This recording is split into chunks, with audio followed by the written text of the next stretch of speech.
Nandito tayo sa gawaan. Are, ang Manong Felix, Bathan yan, Landitso. Ito ho ang malaking gawaan na aking dinayo ngayon. At sila nga ho unang biniyayaan natin ng mga face shield. Ayoko nang mababalitaan na may nabubulag na nagbabasyada. Ay di tayo may pinagawa at saka ko na ipapakita ating kakapulungan isa-isa. Ma'am Felix, ikaw gay may ilang taon nang nagawa ng iyong balisaw? Ako po ay siguro mga 25 years na. 25? Bata pa ho grade 6 po nag-uutay na. O ay ikaw gay may pamilya na? Meron na po, 3 na po ang akin na. Ilan ang asawa? Isa pa ho. Ay, eh, baka malatugan at makarinig. Isa.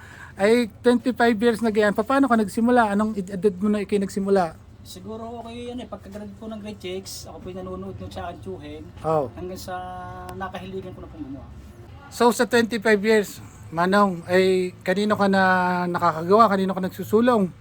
Ay, nung una po yung kay Atimide, Bathan Pisigan. Oo. Po may pagawaan dito noon Okay. Tapos nung ako po yung high school, na dito nung po kay Hini Pisigan din. Henny Pisigan. So, doon ka nagsimula ng ano. Oo. Tapos ikaw, nagsimula na ikaw na mismo ang bumubuo. Nung medyo sanay-sanay na ho, di nagsolo na ho ako. Eh, itong pwesto mong ito, may gano'n na itong katagal? Mga siguro 20.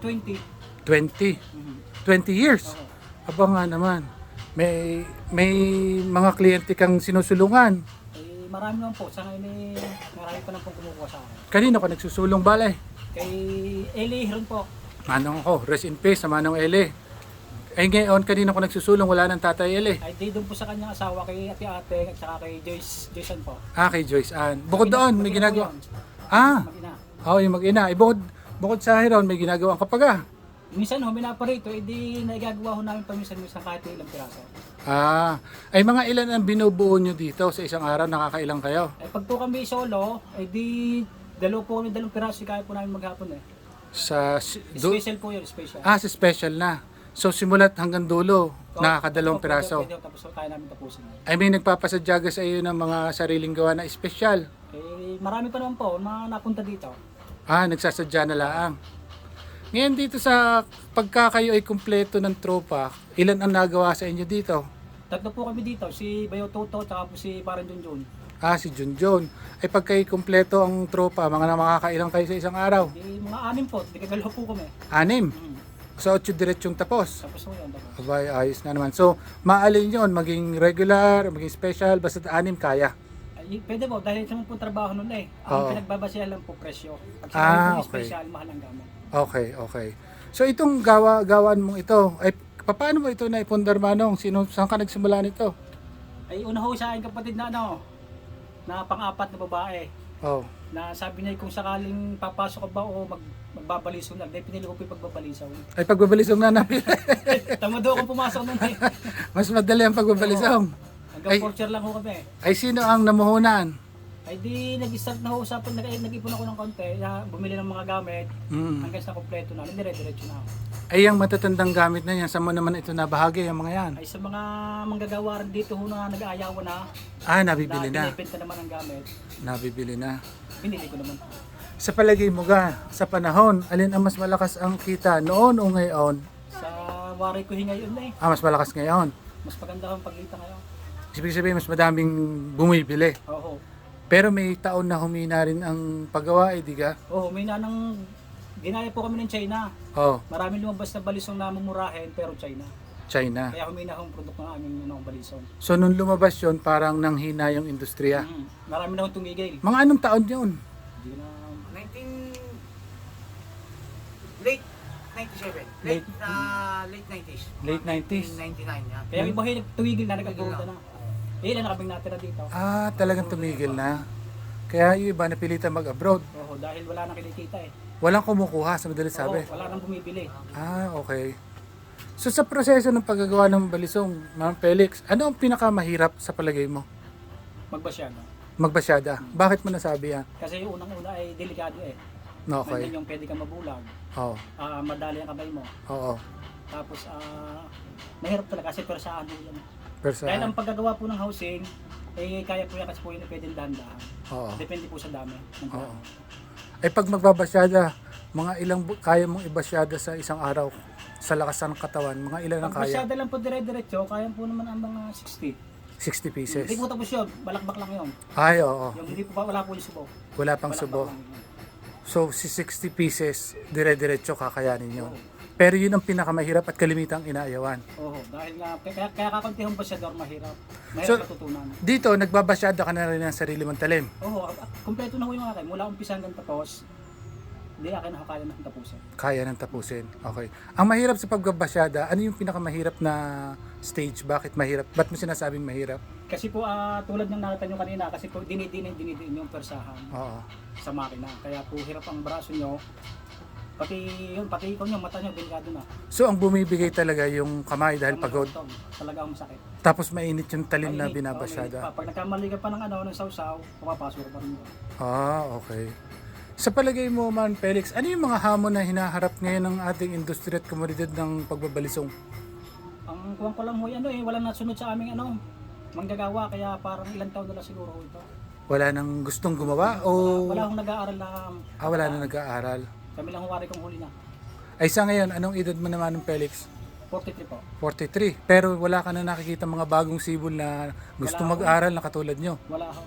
Kasi nung araw, nung panahon, para matuto, nanonood-nood ka muna ng simula eh. O Hanggang siyempre, sa... manunod ka muna habang kuwan, susubukan ka ito, nagtiid na, testingan mo ito kung kaya mo, Oo. patilit-tilan, hanggang sa nasanay na nasama. Pero ngayon, wala nang kabataang gustong manood. Wala ho. Talaga. O cellphone na lang hawak siguro ng mga bata ngayon eh. Ayaw na talaga. Ayun ako, kalungasin na talaga.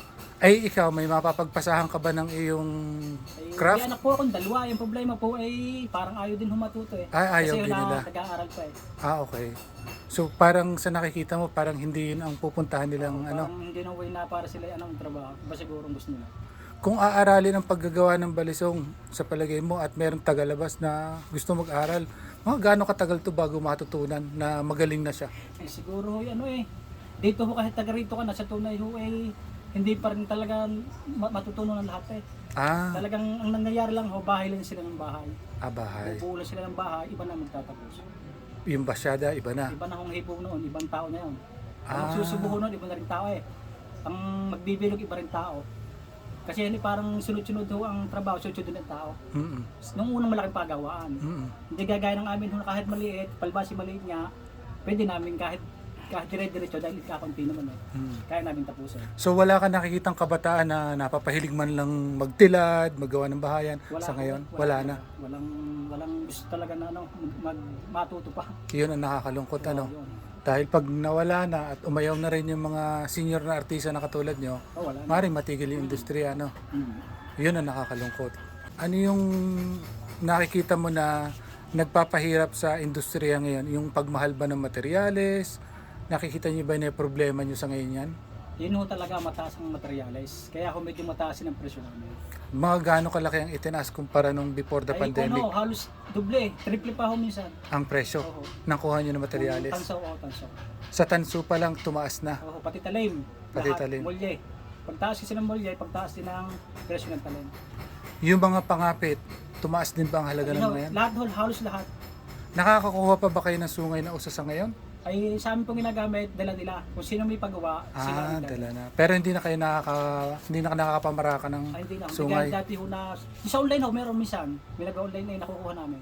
Pero ngayon wala na nagdadala dito. Wala na ho ngayon. Wala na. Talagang nagdadala man din tulad ni na Kuya Eli. Mga order nila sa online, dinadala man nila dito pag sila may pagawa sa akin. So sila na nagdadala ng pangapit na lalo nang sa usa. Saka yung albino ho, yung sungay ng kalabaw na kulay pink. Oo. Na maputi-puti. Oo. So itong problema nakikita natin, wala tayo masyado nakikitang labas na buto ng kabayo. Wala na ho ngayon. Wala na rin ang horsebone. Madalang na ho, pa isang piraso na lang. Mapera nga yung nagpapagawa ang merong sarili. May dala ka, di magagawa namin. Okay. So hamon ang materyales, hamon ng pakaunti yung taong gustong gumawa. Meron pa ba bang ibang nakikita sa panahon ngayon? Wala, parang ito lang. Yun ang pinakadalawang primero. Okay. So kung ikaw ay mag-a-upgrade ng paggawaang ito, ano pang gusto mong idagdag sa iyong paggawaan na sa palagay may makakatulong pa sa iyo? Ay di, ang ganda lang po, kung may papagawa ko po ito, ay di, mas maganda para po kahit umuulan, dire-diretso kami. Dahil pag umuulan, Babagsak na ulan. areho, ang paggawa naman ng Felix. Areho, kubong maliit lang. Matanda na to. Pero areho pinagtagpi-tagpi, pero sinasabi nga kung areho maayos-ayos pa. Pero mas gusto ko ari dahil ari yung maliwalas. Aring gawaan ninyo ari, tagusan ang hangin. Okay. So kaya dinayin natin sa kanila, meron ho akong ipapagawa sa kanya na abangan nyo na lamang. Hindi muna namin ipapakita. Pero ang sabi nga lang natin, gusto ho natin sila maipakilala isa-isa. At ito ang gawa ng Manong Felix Tinisa. Anong ang barangay uli natin? Barangay Bagong Pook. Bagong Pook. Ayan. Siya po ang gumagawa sa mga hiron. May ginagawa ka pa bang iba? Minsan lang ho, pag yung minaparito ho pa isa-isang piraso lang. Pa isa-isang peraso. So pwede rin tanggapin. Pwede rin ho. Ayun. Pag luwagat kaya, natanggap naman ho. Ayan. Siya ho ang featured balisong maker natin. Manong Felix Bathan Landicho. Siya lang ang asawa niyan. Yung isa pa po. Maraming salamat po. Salamat din po, salamat.